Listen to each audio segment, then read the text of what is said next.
just get louder. If you understand what I'm saying, they say amen. They just get louder and louder and louder up here. It's almost like you were made to do that for some reason. Pursue your dreams. I want you to think about this for a second. If I were to give you now a piece of paper and a pen, and if I were to ask you, write down the gifts and talents that God has given you, what would you be writing down on that little piece of paper? I want you to think about this. This is important. What would be a couple of things that you would be writing down saying, I'm really good at this. I think I could do this. I think I could serve God in the church by doing this or that. I remember reading on a book that I believe it was the magic of thinking big. And the author of the book, he was saying that in the end of the book, he's saying, the problem that we have is that we always want what other people have, and we stop looking at what we already have. Let me give you an example. If you start thinking about, I wish I could do this, but I'll never be able to do it because I don't have the gifts, I don't have the talent. There might be a reason, there might be a chance that the person sitting close to you would like to have the gift that you have, that you don't care about it because for you it's not important. Are you with me? Please say amen. If you would compare yourself with the people that you truly admire and you start listing everything that they can do, you will see that yes, you want to achieve some of the things that maybe a friend is able to do or something, but the same way that person might be wanting to do the same thing that you can do. I remember talking to a friend one day, and he plays the piano, and I said, I wish I could play like that. Dr. Ike. Dr. Ike is our organist for our Corona church, and how many times you heard me saying, hey, maybe one day I'm going to get that organ and I'll play the only one song that I know on the piano, right? And he's like, go do it, go do it. But I can't. It's not my gift, Keith. But I remember one time somebody coming to me and said, where did you learn how to play the guitar? I was like, I don't remember. Never been to school. My dad gave me a guitar and I started playing it. If you ask me which chords are you playing, or what note is this, I might not be able to tell you. It just comes naturally.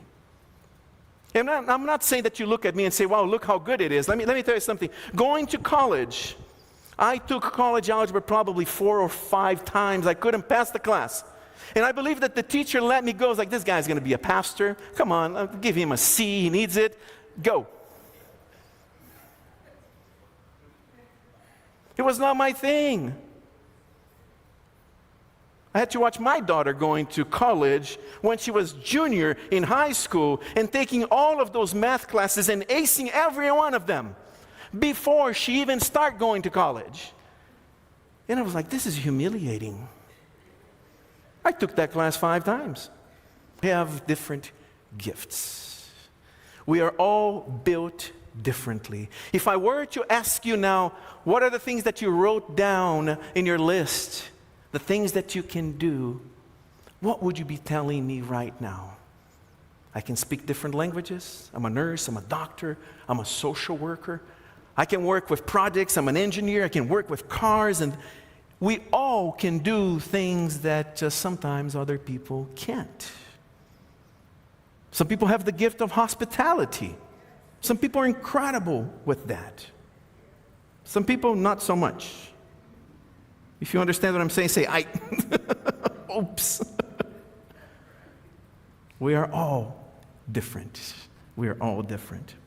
So, today I want to read with you this beautiful parable that is called the parable of the talents. It's a story that is very well known to many of you.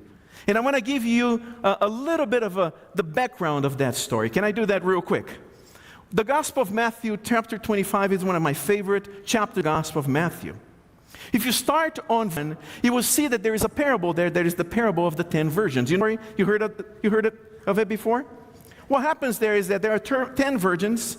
The 10 virgins, they are told to keep oil in their little lamps so that when the time comes, when the groom comes, they have enough oil to put in those lamps so they will have enough. Maybe he was Brazilian. He was running a little late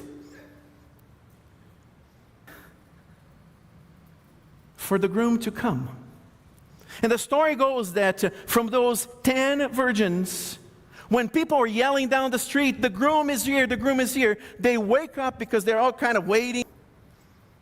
And the story goes that the other 5 that didn't have much oil came in and said, hey, we need to borrow some of your oil. And they said, no, if we give it to you, we're going to run out. Why don't you go and buy from those that came in and said, hey, we need to borrow some of your oil. And they said, no, if we give it to you, we're going to run out. Why don't you go and buy from those that still can sell it? And by the time they come back with some oil, the door is already shut.